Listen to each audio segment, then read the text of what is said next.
Hello, everyone. We're back again with another installment of Where Are They Now?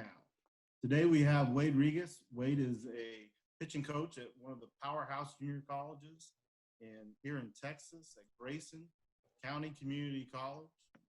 And also by our side, we've got Carlos Medina, our host.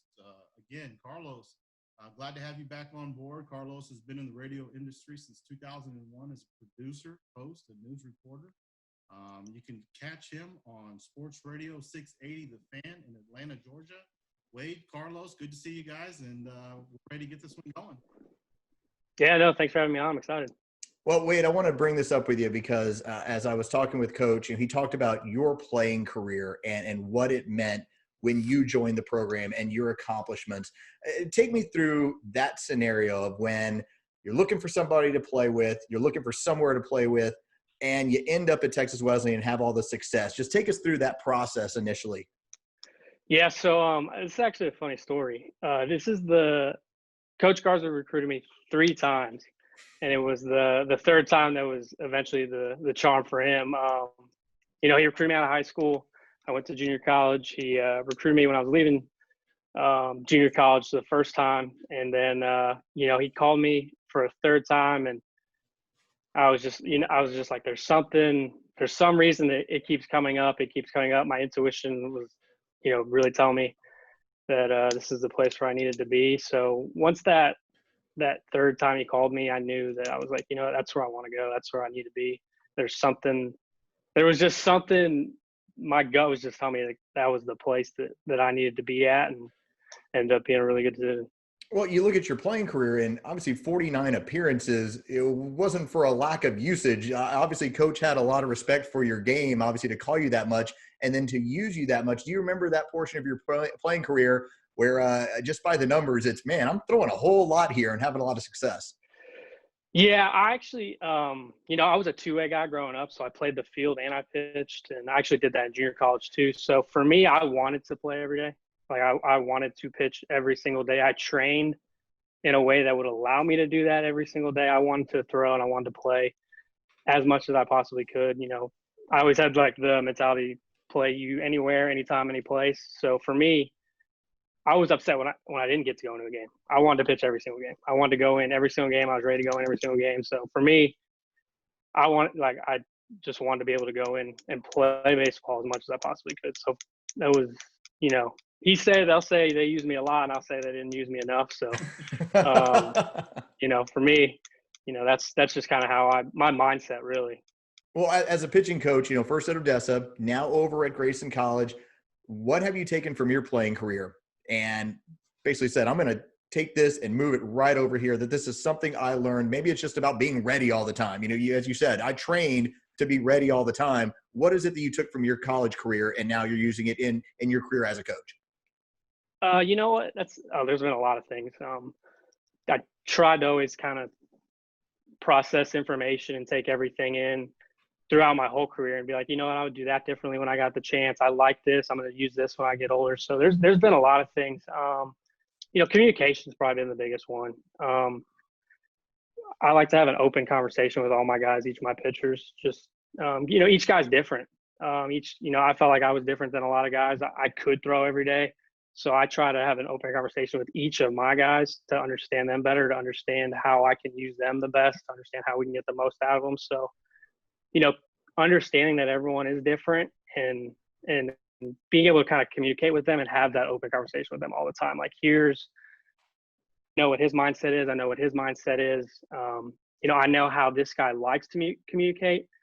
That's important too when you're coaching. I always want to hear what they're thinking in their head and kind of have the verbiage they use and, what they feel and how they describe what they feel. That way I know when I go to them, it's easy for me to be on the same page with them. It's easy for me to use the same, verbiage that they like to use and things like that. So just kind of taking away how people have communicated with me and how people have, used me out of the bullpen and things like that in my career. Just kind of piecing that together and just trying to get the most out of each guy, really. There's a psychological aspect to coaching at any level all the time. And part of that comes back to how well do I know my guys and when can I push the button that I need to, and which is that button? Where is it located? What was it with Coach G you ever had a situation where maybe he, kind of pressed those buttons with you and got the very best out of you? Yeah, you know what? He gave me my space to work, but he did give me the kick in the butt every once in a while when I needed it. I definitely needed that my fair share of times when I was playing, but he gave me the space. He trusted me. That's a big thing. He trusted me. He knew that I knew what I was doing and I knew how to prepare. So he let me do that. And I felt like I was able to get the most out of myself because he trusted me to do the things that I needed to do. And so now, going back to your last question, I kind of build on that with guys too.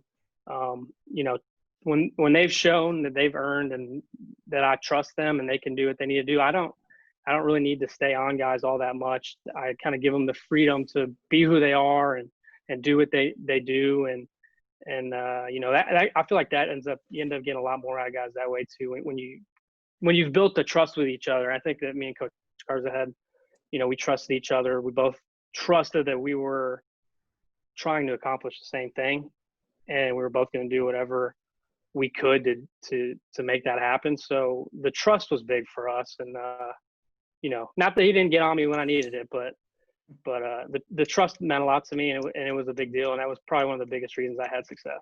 Wade Regas is our guest in our Where Are They Now series, looking around at guys that have played ball at Texas Wesleyan University and have now gone on to now establish their coaching careers. So I got the approval from Coach G to ask you this question, and then you get to take it wherever you want.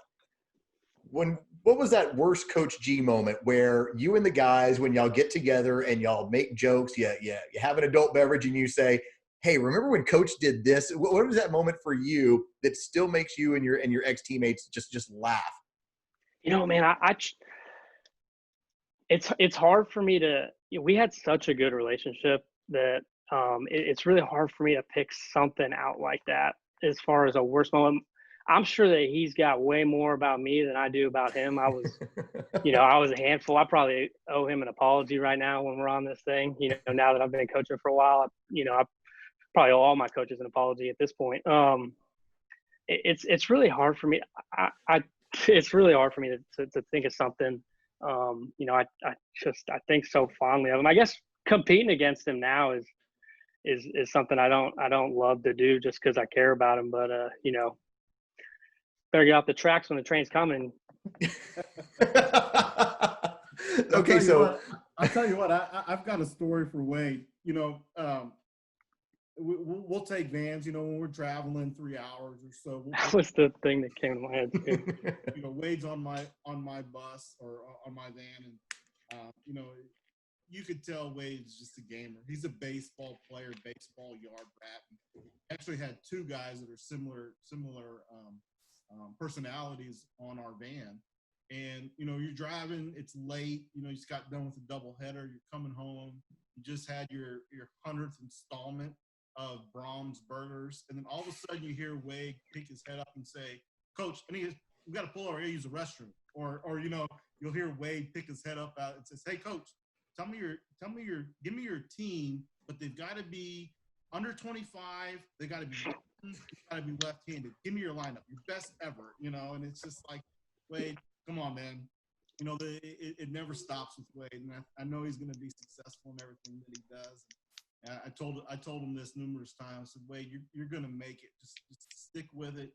You're going to make it in this coaching world, and just the baseball rat that he is, and the mind that he is, and the way he's able to compute things, and we're really great to see Wade do great things over at Grayson and at Odessa, and the future's bright for him.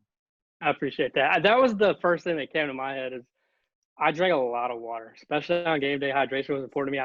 I tried to take advantage of I needed every single thing I could possibly do to help me succeed. So hydration was a big deal. So I drank a lot of water on game days, and I did ask for us to pull the van over so that I could go to the bathroom a lot. First off, y'all got burgers. Like we got whatever the cheapest thing that they could be found on the road. I remember we had this $3 chicken fried steak that they'd stop in Waco to get us all the time. That was the most god awful thing. So the fact that y'all got burgers, like I said, I'm envious from that standpoint. Finishing up here with Wade Regas, just want to bring this particular thing up, Wade. What is it as far as teaching guys to deal with failure? Because I think that's a challenge for guys who've had success all through high school, who then find their way to you. I think a lot of the trouble when a guy who's always been the best player is, how do you teach them to deal with this is not always going to work out for you the way you think it's supposed to, and how to grind past that? Yeah, so actually, I got a unique perspective on that too, just because I wasn't always the best player growing up.